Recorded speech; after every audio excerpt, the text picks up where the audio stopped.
The June quarter was relatively turbulent from a top-down perspective. In Australia, the close-fought federal election campaign dominated news media.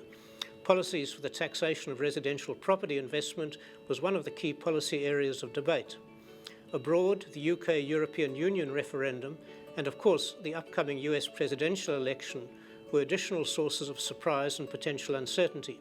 In May, the Reserve Bank cut the official cash rate by 25 basis points, providing further stimulus to the economy. At least one more rate cut is widely expected. Offshore investor appetite is undiminished, despite global uncertainty and financial market volatility. Over the first 6 months of 2016, total transaction volumes in the commercial sector were down almost 20%, but offshore investment actually rose. So offshore investors accounted for roundly 40% of all transactions in the Australian market in the first half of this year, compared with 30% in 2015. Therefore, there is no hard evidence that rising global uncertainty is discouraging investment in the Australian market. Rather, the reverse.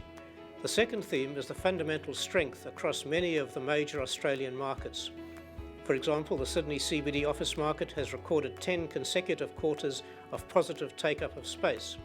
Gross effective rents in that market are up 12.2% over the past 12 months, and vacancy is 7.1%.